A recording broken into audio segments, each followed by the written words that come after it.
The Fat Controller has reopened a branch line.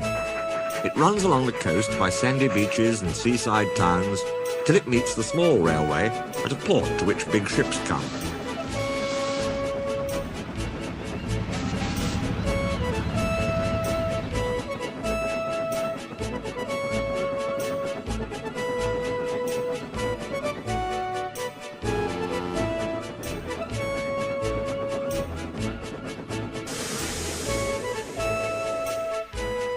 As Duck had made friends with the small railway engines, the Fat Controller asked him to take charge.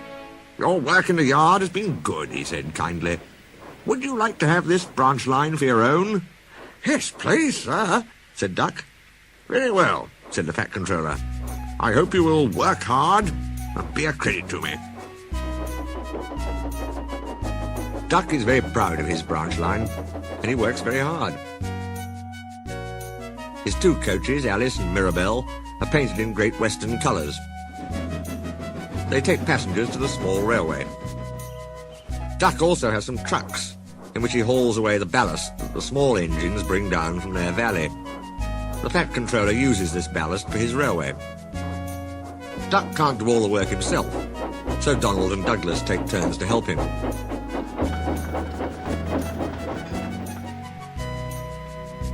The Fat Controller has built them a shed at the station by the small railway. Duck felt his responsibility deeply. He talked endlessly about it. "You don't understand, Donald, how much the Fat Controller relies on me." "Okay," muttered Donald sleepily. "I'm Great Western and—" "Quack, quack, quack." "What?" "You heard. Quack, quack you go, saying you'd an egg laid. Now whisht and let an engine sleep." "Quack yourself," said Duck indignantly. He stayed awake wondering how to pay Donald out. At last he said to himself sleepily, "I'll ask Driver in the morning. He says I quacked as if I'd laid an egg. Let's pay him out." "Quack, do you?" his fireman pondered. "I know," he said, and whispered. Duck giggled, and his driver slapped his leg in delight. "Just right," he said. He dearly loved a joke. That night, when Donald was asleep, they popped something into his water tank. "We've done it," they whispered to Duck. "They won't hurt her, will they?" asked Duck anxiously. "Bless you, no. They're both kind men. She'll come to no harm."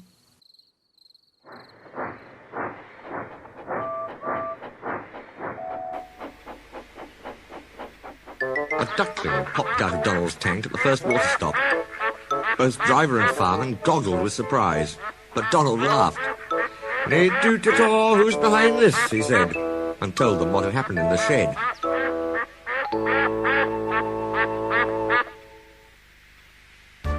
The duckling was tame. She shared the driver's and fireman's sandwiches and rode in the tender, quacking at intervals. The other engines enjoyed teasing Donald about her. Presently, however, she hopped off the station, and as they couldn't wait to catch her, there she stayed. But before they reached home, Donald and his driver and fireman consulted together and made a plan. That night, Donald's driver and fireman got busy. When Duck's crew arrived to look him over in the morning, they found something which made them laugh till they cried. "Look, Duck," they said. "Look what was under your bunker. A nest box with an egg in it." Duck peered at it unbelievingly. Donald opened a sleepy eye. "You dinna say," he exclaimed. "Do you mind what I said, Duck? You must have laid it this night, all unbeknownst." Then Duck laughed too. "You win, Donald," he said. "It'll take a clever engine to get the better of you." The duckling settled at the station and became a pet with passengers and staff. She carefully inspects all parcels and luggage and sees that the porters stow them properly in the vans. When she wants a swim, she flies to a nearby pond, but always returns to welcome the trains. She stands by the cab, quacking imperiously, till driver or fireman gives her something to eat. Donald is her favourite, and she sometimes allows him to give her rides. but always gets off at her own station. The station master calls her Dilly, but to everyone else, she is always Donald's duck.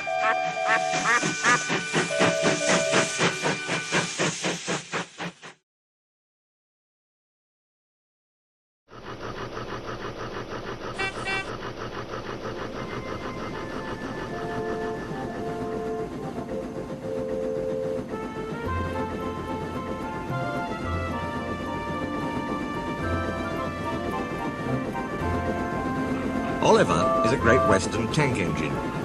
The other railway wanted to scrap him, so he ran away. Isabel, his faithful coach, came too, and so did Toad, a brake van. At the last moment they were nearly caught, but Douglas saved them. The Fat Controller was pleased, and said that when Oliver was mended, he could help Duck with his branch line. "We'll give you Great Western colours, like Duck," he said kindly. "That will help you to forget your troubles." "Oh, thank you, sir," said Oliver happily. Duck's branch starts from the big station. When Oliver started work, he often met other engines there. They all wanted to know about his adventures. "Amazing," Henry would remark. "Oliver," said James, "has resource." "And sagacity," put in Gordon. "He is an example to us all." "You're too kind," giggled Oliver modestly. But he was only a tank engine after all. No big engine had ever said admiring things to him before. I'm sorry to say that it made him puffed up in the smoke box. The Fat Controller rescued another coach, called Dulcie. She trundled along with Isabel. Oliver sang, "Oh, Isabel's a funny coach, and so is Dulcie too. If I didn't look after them, they'd not know what to do." "Just listen to him, just listen to him," twittered Dulcie. "He's proud, he's conceited, he's heading for trouble," Isabel sadly replied. "I feel it in my frames," she shrieked as they rounded a curve. Oliver just laughed. "Henry says I'm amazing. He's right. What do I care for trouble? I just push it aside." All trucks are badly behaved, but ballast trucks are worst of all. Donald, Douglas and Duck warned Oliver about this. "You think I can't manage?" he said huffily. "Gordon knows better. He says I'm sagacious." "You may be good gracious, but—" "Say no more, Duck. It's maybe a pity, but the wee engine'll just have to learn." Today, Oliver took the trucks by himself for the first time. He pulled the loaded ones to a siding and pushed empties to the chute. Then he came back full of confidence to take the loaded wagons away. The loaded trucks were comfortable and didn't want to move. They had just realised, too, that they had a different engine. "Duck, we know," they grumbled. "And Donald, and Douglas. What right has Oliver to poke his funnel in here?" "Look sharp," puffed Oliver. "Smartly there." That's not the way to speak. Pay him out. The trucks moved off easily, and Oliver thought he had them in control. "Trucks," he told himself proudly, "don't play tricks on me. I'll arrange them on the middle road and start away as soon as Duck arrives. I can't understand why he says they're so troublesome." They reached the station throat. Oliver's brakes came on with a groan, but brakes were useless against loaded, surging trucks. They pushed forward, yelling, "On, on, on, on, on!" Oliver fought hard, but still they forced him on and on and on.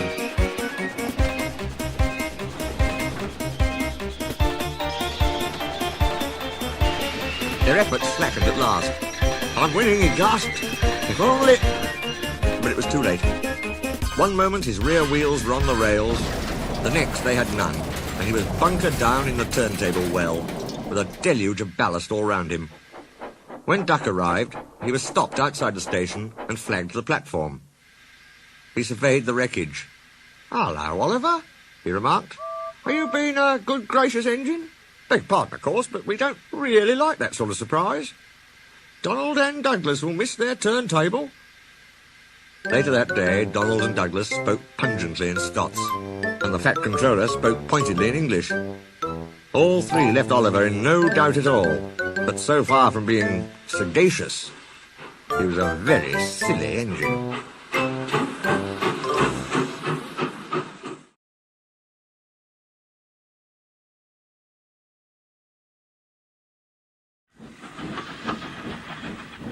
When Oliver came home again, the trucks sang rude songs. They were led by Scruffy, a private owner wagon. The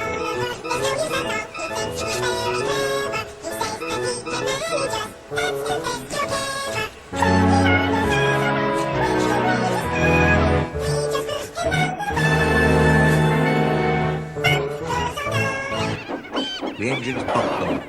"Shut up," they ordered. But they couldn't be everywhere, and everywhere they weren't, the trucks began again. At last they gave it up.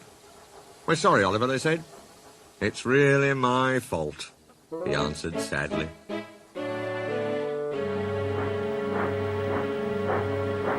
"I'm worried, Mr. Douglas," said Toad next morning. "This nasty spirit of disrespect for engines, where's it going to end?" "Dear knows," said Douglas gloomily. "It must be stopped before it gets worse. I believe Mr. Oliver can do it." "Maybe so. But how?" "I've a plan, Mr. Douglas. May I stay here today and help him? We are both Great Western and must stand together. Would you ask him before you go to favour me with a word? I'll take you to him, but he's all small for the work you have in mind." "No, Duck, Toad's right. This trouble's my fault, and I must put it right. I meant no disrespect, you understand." "Of course not, Toad. Anyway, driver says the same, and he's arranged it with station master." "Very well, Oliver, but I must hurry. My passengers will be waiting. Don't forget Stepney's tip about sand. Lay it on the rails as you back down, and roll it firm with your wheels. You get a splendid grip that way. Good luck. We three will be there to cheer you on while you give those trucks a lesson. So long," smiled Oliver bravely, but he felt dreadfully nervous inside. Oliver marshalled the worst trucks 2 by 2 in front of Toad. "This way, Mr. Oliver, takes longer, but they can't give trouble. And if you leave that Scruffy till last, you'll have him behind you. Then you can bump him if he starts his nonsense."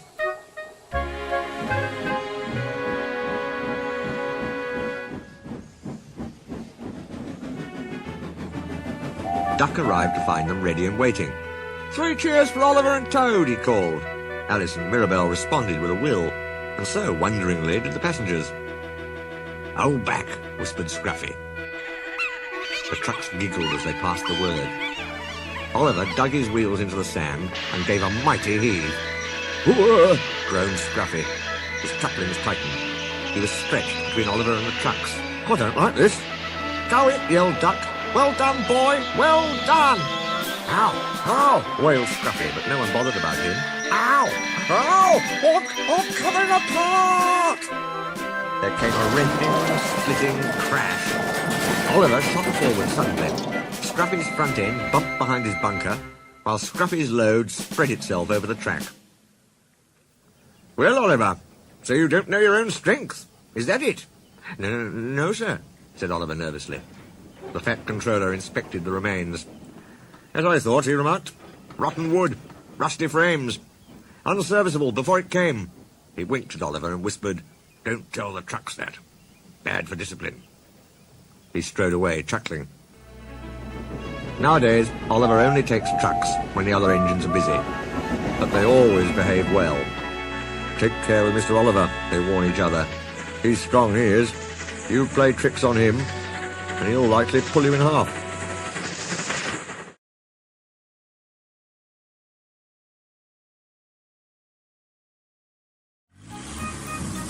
It was bank holiday morning. The small railway engines were working hard. Their station was crowded. No sooner had one train started than another was filled with people waiting to go. Duck, Oliver, Donald and Douglas were busy too. But they hadn't brought everybody. The yard was full of parked cars and coaches. Duck was waiting for his next turn. Alice and Mirabell complained of the heat, so he backed them into the goods shed while he basked outside in the sun. Near him stood a huge red bus. He had never seen it before. The bus watched the passengers happily milling round the small railway. "Stupid nonsense," he grumbled. "Wouldn't have brought him if I'd known. I'd have had a breakdown or something." "I'm glad you didn't," smiled Duck. "You'd have spoilt their fun. Look how they're enjoying themselves." "Pah!" snorted the bus. "Enjoyment's all you engines live for. Taking the petrol from the tanks of us workers. Come the revolution, he went on fiercely, railways will be ripped up. Cars and coaches will trample their remains. Free the roads, he growled. Free the roads from railway tyranny. At the passing station, Duck told Oliver about the bus. I call him Bulgy, he chuckled. He's painted bright red and shouts, down with railways.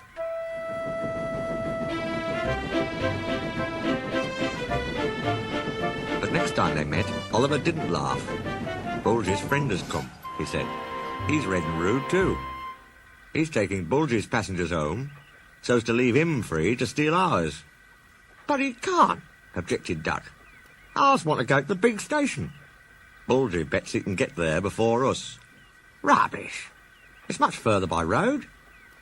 Oliver looked anxious. Yes, but Bulgy says he knows a short cut.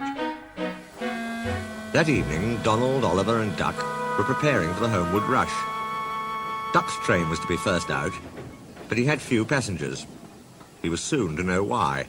Look, shrilled Oliver. Look at Bulgy. He's a mean scarlet deceiver. Bulgy had turned to leave. They could now see his other side. It had on it, railway bus. Stop! Yelled staff and engines, but too late. Yah, boo, snubs, jeered Bulgy. He roared away. The unsuspecting passengers waved happily. Come on, puffed Duck. He, Alice and Mirabell trundled unhappily away. Alice and Mirabell chattered crossly. The nasty old thief. He's stolen our people.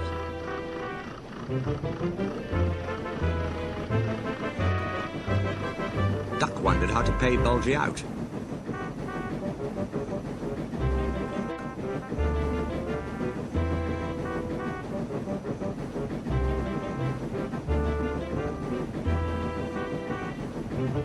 Then, far ahead, a man clambered up the embankment waving a red scarf.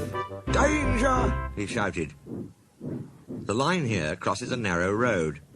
Duck came as close as he could. So this was Bulgy's shortcut, he chuckled. Bulgy was wedged under the bridge. Drivers of cars trapped in front and behind were telling him what they thought. Angry passengers cornering the conductor demanded their money back. Bulgy's passengers swarmed round Duck. He tricked us, they complained. He said he was a railway bus, but wouldn't accept our return tickets. He wanted us to think railways are no good. Please help us. Duck's crew examined the bridge. It's risky, they said, but we must help the passengers. Passengers are urgent, agreed Duck. Besides, he chuckled, it'll pay Bulgy out.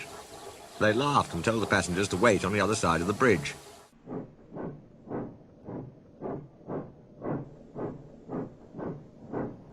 Stop, wailed Bulgy. It might fall on me.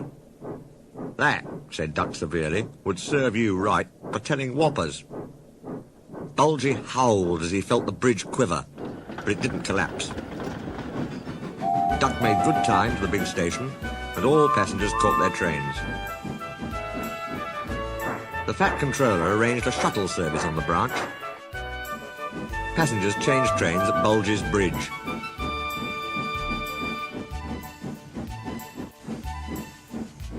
Bulgy had to stay till it was mended, but he never learned sense. He told whoppers till no one could believe his destination boards, and no passengers would travel in him. He's a hen house now, in a field beside the railway. If he still tells whoppers, they can do no harm. The hens never listen to them anyway.